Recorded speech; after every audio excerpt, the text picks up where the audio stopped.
coming out. What was your assessment of her in the paddock? She's done really well. She's really well. You can tell she's ready to go. She was a little antsy, but she really hasn't got hot. For as hot as the day is, everything was good. So I think we're right where we need to be. As far as the other horses in the race, with the fact that it has kind of cooled down a little bit, do you think that helps your horse at all? Well, I mean, I think it's going to be better for all of them. But yeah, with this being her first start of the year, I'd rather not put too much strain on her. Larry, more importantly, for her to be in track for what we're hoping for in 2012, does she have to win today? Well, we definitely have her prep for it. If she doesn't win, I'm going to be terribly gloomy when I go back to the barn. But no, we think we're ready, yeah. All right. Larry, thank you so much for your time, and good luck with the race. Thank you.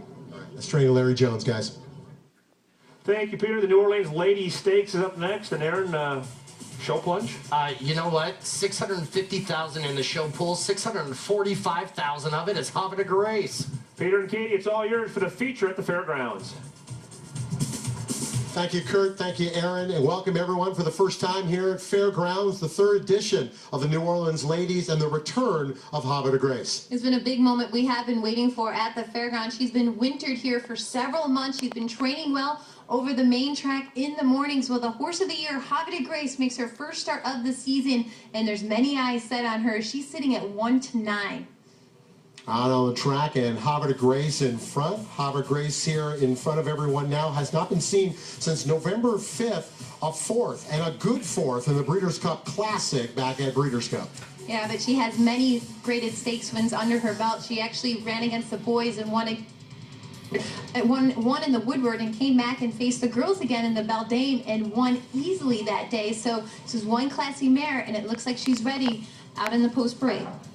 Larry Jones, as we mentioned, quote from his mouth, she's exactly where I want her to be. She looks good. She was slightly keen in the ring, and right now she has seemed to relax. Those ears are forward, and she looks professional. It appears all systems are go.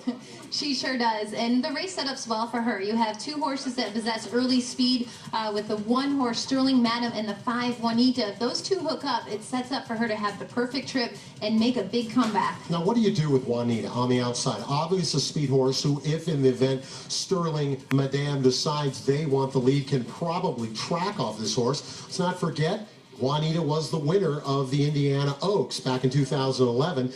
Do you give her a shot if Havre De Grace is not on her A game? I think quite a few are giving her a shot if you want to beat the short price favorite, the chalky Havre De Grace. But she ran third in the Tiffany last, maybe needed a race over the main track. She can move forward off of that for her third start off the break. Sterling Madam, who walked in with a sloppy workout on March 9th, idle since January 27th. Looking for their third winner in a row for trainer Tom Amos, goes into the gate quite easily. You can figure this is going to be a big class test for her, though, but sharp connections. You got a sharp rider, our second leading jockey, picking up the mountain. She does have early speed breaking from the rail. Havre De Grace, as professional as always, goes in without a problem. Annabelle Lee, John Jacinto aboard for David Schwartz. Two more left to load. Juanita on the outside. It's the moment you've been waiting for, the return of the 2011 Horse of the Year, Havre De Grace. This is the New Orleans Ladies from Fairgrounds.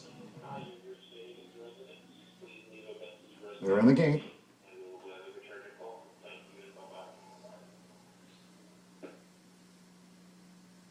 They're off in the New Orleans Ladies as Havre De Grace starts her 2012 campaign, and fast starts for Sterling Madam and Juanita.